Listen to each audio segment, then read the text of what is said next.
దీపావళిని దీపాల పండుగ అని పిలుస్తారు. కానీ ఇది పురాతన పురాణాలలో మీరు అనుకున్న దానికంటే చాలా ఆసక్తికరంగా ఉందని మీకు తెలుసా? మనలో చాలా మంది దీపావళిని రాముడు తిరిగి వచ్చిన వేడుకగా భావిస్తారు, కానీ అది కథ యొక్క ఒక వెర్షన్ మాత్రమే. దక్షిణ భారతదేశంలో దీపావళికి పూర్తిగా భిన్నమైన మూలం ఉంది. ఇది కృష్ణుడి చేతిలో రాక్షసుడి ఓటమితో ముడిపడి ఉంది, మరియు పశ్చిమ బెంగాల్లో ఇదంతా కాళీ దేవి గురించి. ఈ తెలియని కథల గురించి మీకు ఆసక్తి ఉందా? దీపావళి యొక్క నిజమైన మూలాలను బహిర్గతం చేసే మనోహరమైన కథలలోకి ప్రవేశించుదాం. ఈ ఐకానిక్ పండుగ పుట్టుక. మన మొదటి కథ మన గొప్ప భారతీయ ఇతిహాసమైన రామాయణం నుండి వచ్చింది. అది మనల్ని అయోధ్యకు తీసుకువెళుతుంది.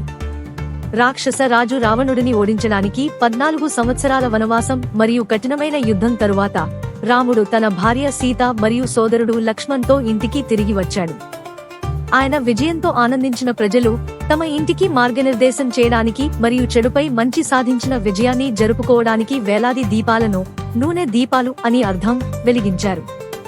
అప్పటి నుండి దీనిని దీపావళిగా జరుపుకుంటారు. దీపాలు వెలిగించే ఈ సంప్రదాయం భారతదేశం అంతటా దీపావళి వేడుకలకు మూలస్తంభం. తదుపరి కథ మమ్మల్ని దక్షిణ భారతదేశానికి తీసుకువెళ్తుంది. భారతదేశంలోని దక్షిణ ప్రాంతాలలో దీపావళి కథ కొద్దిగా భిన్నమైన మలుపు తీసుకుంటుంది. ఇక్కడ ఆకాశాలను మరియు భూమిని భయపెట్టిన నరకాసుర రాక్షసుడిపై కృష్ణుడు సాధించిన విజయాన్ని దీపావళి జరుపుకుంటుంది. నరకాసురుడు 16,000 మంది మహిళలను బంధించి భూమి అంతటా విధ్వంసం సృష్టించాడు.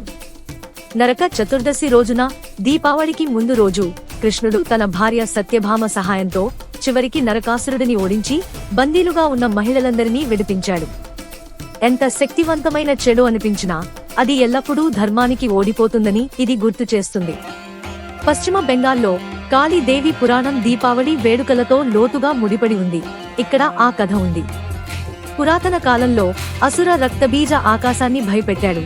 భయంకరమైన శక్తిని ఉపయోగించాడు. భూమిని తాకిన అతని రక్తం యొక్క ప్రతి చుక్కకు ఒక కొత్త రక్తబీజ ఉద్భవిస్తుంది. ఇది అతన్ని దాదాపు అజేయంగా చేసి దేవుళ్లను నిరాశకు గురిచేసింది. అతన్ని ఓడించలేక వారు సహాయం కోసం దుర్గాదేవి వైపు మొగ్గు చూపారు. దైవిక ఆయుధాలతో దుర్గా రక్తబీజను ఎదుర్కొంది. కానీ యుద్ధం కొనసాగుతున్న కొద్దీ అతని రక్తం చిమ్మింది మరియు అతని రూపం గుణించింది. తనకు సహాయం అవసరమని గ్రహించిన దుర్గా విధ్వంసం యొక్క భయంకర దేవత అయిన కాళీని పిలిచింది. కాళి కనిపించి రక్తబీజ రక్తం భూమిని తాకడానికి ముందే మృంగివేయడం ప్రారంభించాడు. కొత్త రాక్షసులు ఆవిర్భావాన్ని నిరోధించాడు. ఈ వ్యూహంతో రక్తబీజ బలహీనపడింది. దుర్గా ఆ క్షణాన్ని స్వాధీనం చేసుకుని అతన్ని శక్తివంతమైన దెబ్బతో కొట్టింది. రక్తబీజ పడిపోవడంతో దేవతలు సంతోషించారు. చెడుపై మంచి సాధించిన విజయాన్ని జరుపుకున్నారు.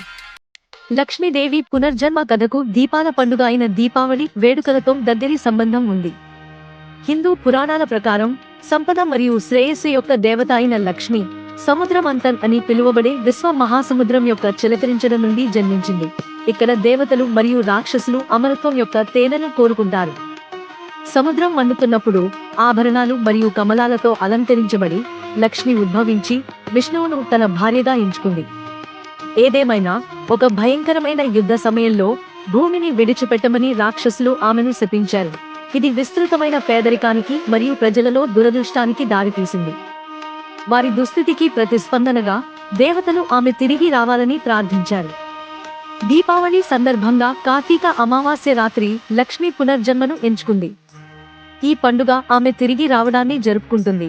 ఇది సంపద మరియు సమృద్ధి పునరుద్ధరణను సూచిస్తుంది.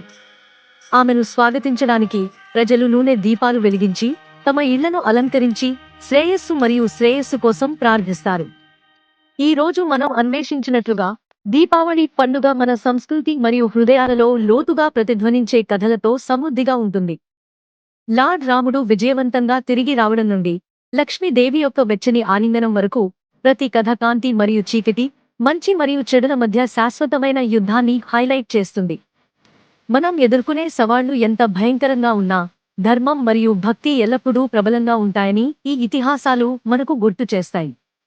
దీపాలను వెలిగించడం మన ఇళ్ల భౌతిక ప్రకాశాన్ని మాత్రమే కాకుండా జీవితంలోని చీకటి క్షణాలలో మనకు మార్గనిర్దేశం చేసే అంతర్గత కాంతిని కూడా సూచిస్తుంది.